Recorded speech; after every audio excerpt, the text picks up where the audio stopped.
We are going to go through the 4-way straight leg raise series.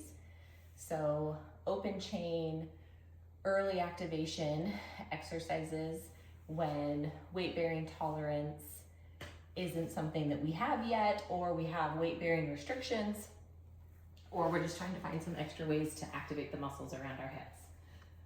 So I'm going to lay comfortably on my back. If I need a pillow, that's totally fine. The leg that's working will be down straight, other leg is bent, hands can be where they're comfortable. I'm going to pull my toes up, so I'm going to dorsiflex my ankle, engage my quad, and then straight leg raise. If this is too easy, we can make it a little more challenging by coming into a partial seated position, and harder yet if we come all the way into sitting. So regardless, we're working on quad activation and hip flexor activation. Early on, if this is a challenge because of injury recovery or post-op recovery, we may only be getting 5 to 8. As it gets easier, we can do sets between 12 and 20. So that's movement 1. Movement 2 is going to be abduction. So we're going to roll to our side. The leg we're working is on top. And grab a block or a pillow so that your head is supported in this position. My hips are stacked, so I'm not getting too much rotation. Top leg is going to be straight and slightly behind the plane of my torso so that my glutes are activated. Toes are pulled up, and I'm trying to keep neutral rotation, so the plantar surface, the bottom of my foot, should stay pointed at the wall.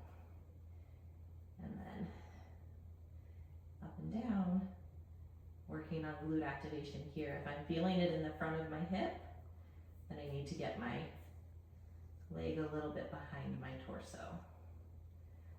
So again, initially, 5 to 8 reps might be enough fatigue, but as we get stronger and we get more comfortable with the motion, we can progress to sets between 8 and 20. Position 3 is going to be on my stomach. I can use a small rolled towel or my hands for my forehead. I'm going to tuck my toes under, extend my knee, squeeze my glutes, and then lift the leg that I'm working off the ground. There's not going to be a ton of range because I'm protecting my lumbar spine. So what I'm not doing is this really big, exaggerated extension. You're going to feel some activation in your low back, but you shouldn't feel like it's driving that movement. So we're looking for glute and hamstring activation. And then the 4th position, the leg we're working is now the leg that's on the down side. My top leg is going to come over in front of me if I can. We can play around with that depending on hip and knee mobility. We're going to target inner thigh, so adductors. Toes are pulled up. I want to minimize my rotation, so the bottom of my foot should stay pointed at the wall. And then I'm going to lift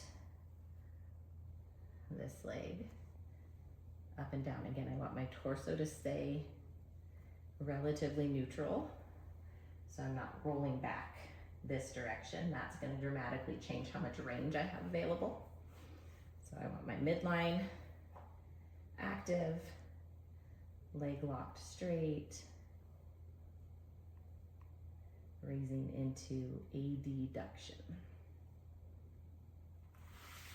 And then you can complete that whole series 1 to 3 sets, depending on your needs.